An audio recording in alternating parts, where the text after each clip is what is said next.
Bienvenue sur Africa 24 dans cette nouvelle édition du QG Weekend. Voici les titres de l'actualité. Le président gabonais Ali Bongo Ondimba demande la formation d'un nouveau gouvernement. C'était ce samedi à la télévision nationale. Première allocution à la nation du chef de l'État depuis décembre, après avoir été victime d'un accident vasculaire cérébral fin octobre 2018.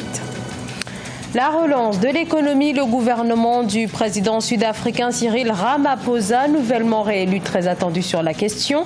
En Afrique du Sud, où l'économie s'est contractée de plus de 3% au premier trimestre, une conjoncture inédite depuis 10 ans. Le Burkina Faso ambitionne d'inscrire des sites de métallurgie ancienne sur la liste du patrimoine mondial de l'UNESCO. Gros plan à suivre dans ce journal.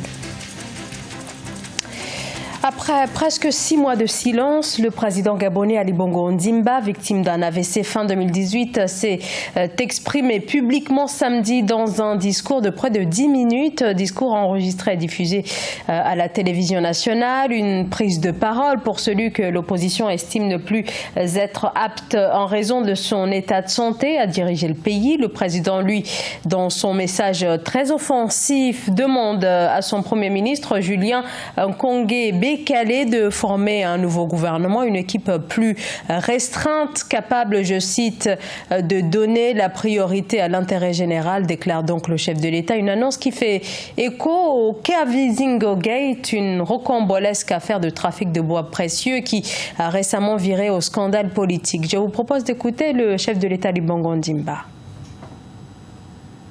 Que je m'adresse aujourd'hui à vous. Permettez-moi d'abord, en ce jour commémoratif du décès du président Omar Bongo Ondimba, de rendre un vibrant hommage à l'homme d'exception et de vision qu'il a été.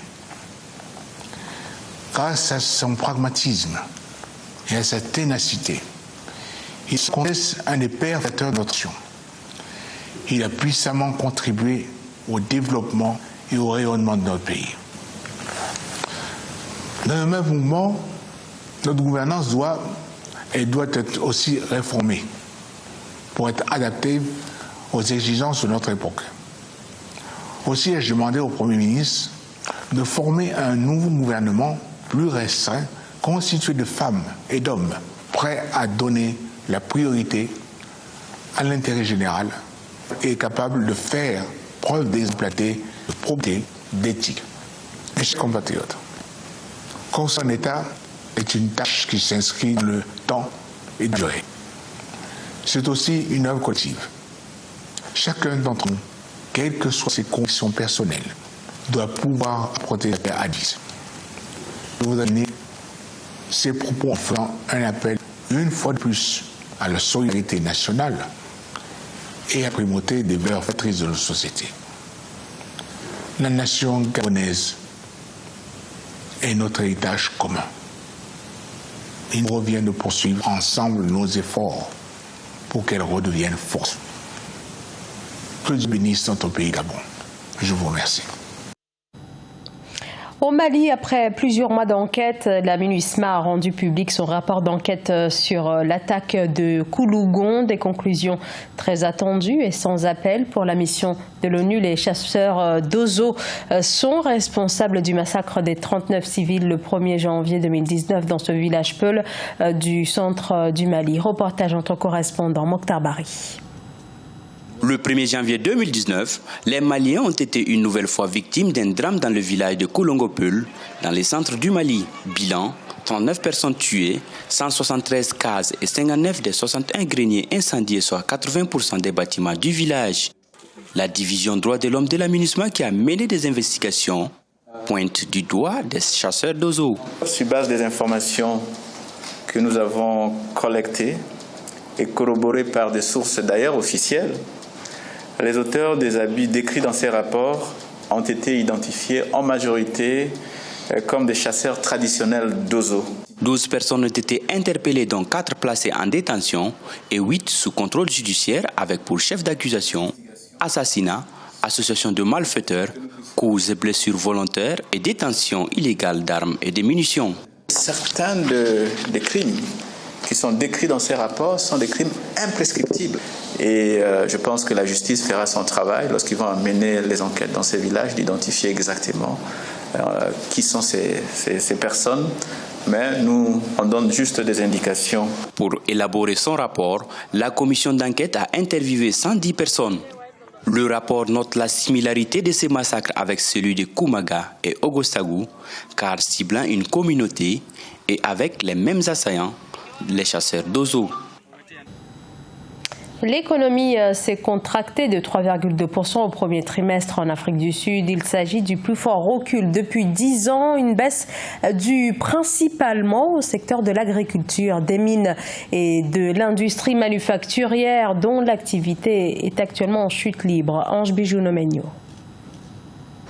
Le produit intérieur brut de l'Afrique du Sud a reculé de 3,2% au premier trimestre de 2019, soit le plus fort recul trimestriel en l'espace de 10 ans.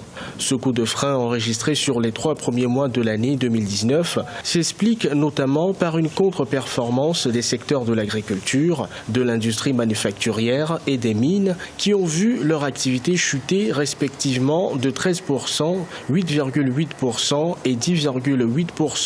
L'Afrique du Sud n'est que conséquente du comportement international du secteur des industries extractives, principalement du secteur minier et des services liés au secteur minier. Dès lors qu'il y a des frustrations sur le plan international en matière d'industrie extractive, le pays prend ça immédiatement comme un coup. Bien que l'Afrique du Sud reste l'économie la plus industrialisée du continent, le pays en récession économique depuis 2009 a vu son produit intérieur brut reculer de 0,7% en septembre 2018 et son taux de chômage atteindre 27% en 2017.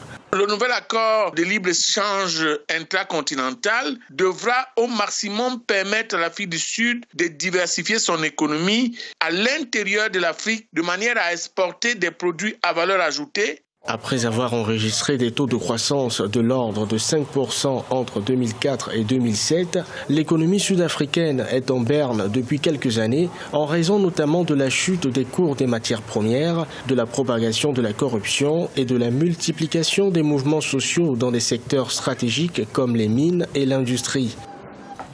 La compagnie aérienne marocaine table sur le soutien de l'État actionnaire pour poursuivre son expansion, à savoir le doublement de sa flotte, un renflouement plus que nécessaire pour la Royal Air Maroc, également confrontée cette saison estivale à une pénurie d'avions qui frappe plusieurs transporteurs depuis la récente immobilisation du Boeing 737 MAX. Vina Nodin.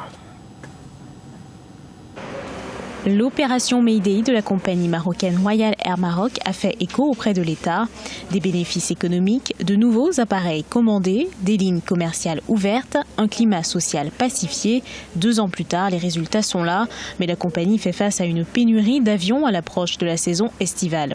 Je pense que la pénurie est due aussi à une compagnie qui n'a pas su véritablement mener sa propre révolution pour pouvoir notamment mettre à niveau sa flotte, et ça montre que les entreprises d'État à un moment donné ont besoin d'une rationalité économique permettant de se moderniser très vite. La compagnie a pour objectif de doubler sa flotte pour parvenir à développer son potentiel et devenir numéro 1 sur le continent, mais aussi pour concurrencer Paris, Lisbonne, Francfort en tant que hub de transit mondial.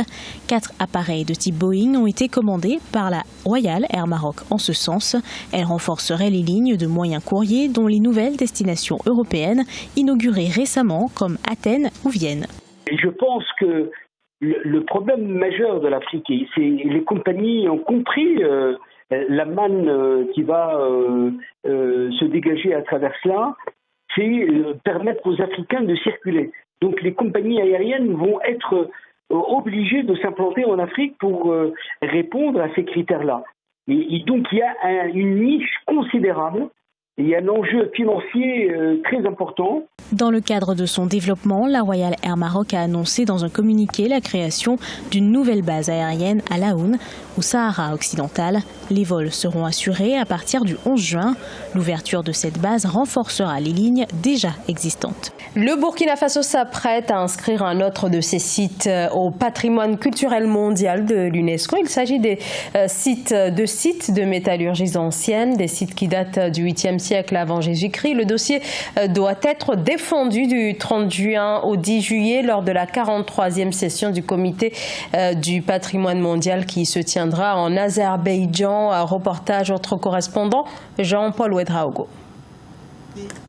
Le Burkina Faso compte introduire d'ici fin juin 2019 à Bakou en Azerbaïdjan un dossier sur le classement de 5 sites de métallurgie ancienne du fer répartis entre Kaya dans le San-Matenga, Bekui dans les Hauts-Bassins, Doroula dans le Mouhoun et Goursi dans le Nord.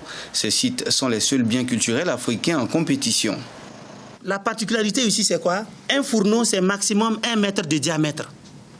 Donc c'est trop petit pour entrer en compétition avec Château de Versailles, Muraille de Chine, etc.